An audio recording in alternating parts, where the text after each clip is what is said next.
तो अगर आपके पास भी एक सीएनजी व्हीकल और आप ये सोच रहे हैं कि इस मिडिल ईस्ट वॉर का आपके सीएनजी व्हीकल या पॉकेट पर कोई इम्पैक्ट नहीं पड़ने वाला है, तो थोड़ा सा रुक जाइएगा। इस वीडियो को बिल्कुल एंड तक देखिएगा, जिसमें मैंने बिल्कुल डिटेल और सिंपल में बताया है कि क्या इम्पैक्ट होने वाला है इस मिडिल ईस्ट के वॉर का सीएनजी व्हीकल्स और आपके पॉकेट के ऊपर। नमस्कार दोस्तों, मेरा नाम है प्रतीक गुप्ता और इस चैनल पर मैं बात करता हूं देश विदेश और क्रिकेट के बारे में। और आज बात करने वाले हैं हम सीएनजी के बारे में।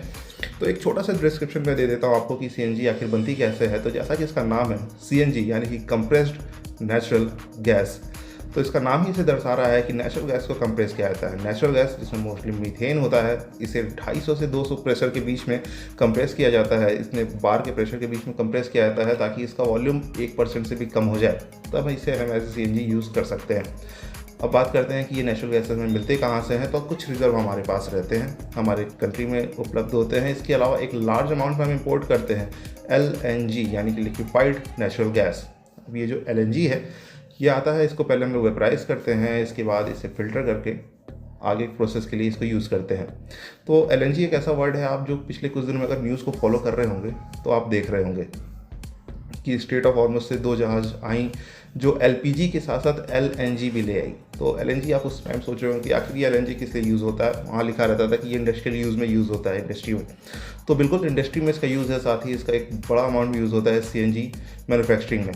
तो अब आप एक डायरेक्ट रिलेशन देख रहे हैं वॉर और सीएनजी के बीच में, क्योंकि हमें चाहिए वहाँ से एलएनजी।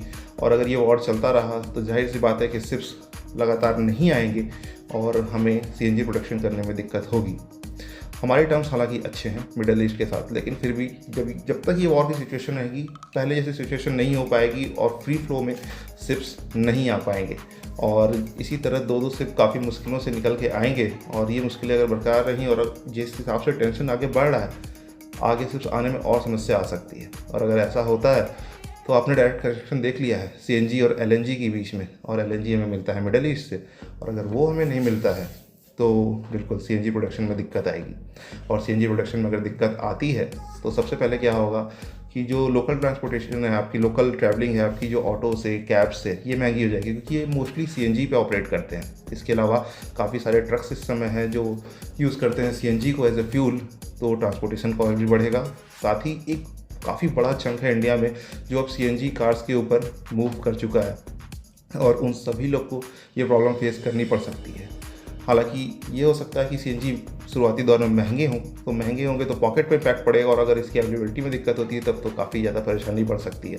पर ये सारे एक ऐसे सिचुएशन है, अगर ये वॉर चलती रही तब ये क्रिएट हो सकती है। फिलहाल हम यही चाहेंगे कि वॉर जल्दी से जल्दी ख़त्म हो ताकि ये सिनेरियो ना हो। हालांकि हमारे पास एक अच्छा रिजर्व उपलब्ध है अभी, जो कुछ दिनों में तक आने वाले में कोई दिक्कत नहीं होने वाली है। लेकिन अगर ये वॉर लंबी चलती है तो बिल्कुल सीएनजी पे इम्पैक्ट पड़ेगा, हमारे डायरेक्टली लाइफ पे इम्पैक्ट पड़ेगा। तो उम्मीद करता हूँ कि आपको ये वीडियो इन्फॉर्मेटिव लगी होगी। अगर इन्फॉर्मेटिव लगी है और आप मुझे इंस्टाग्राम पे देख रहे हैं तो इस पेज को जरूर फॉलो कर लें। अगर आप यूट्यूब पे देख रहे हैं तो इस चैनल को सब्सक्राइब कर लें। इसी तरह की इन्फॉर्मेटिव वीडियो मैं इस चैनल पर लेके आता रहूँगा। चलिए तो जल्दी मिलते हैं अगली वीडियो के साथ, तब तक अपना ख्याल रखिए। नमस्कार।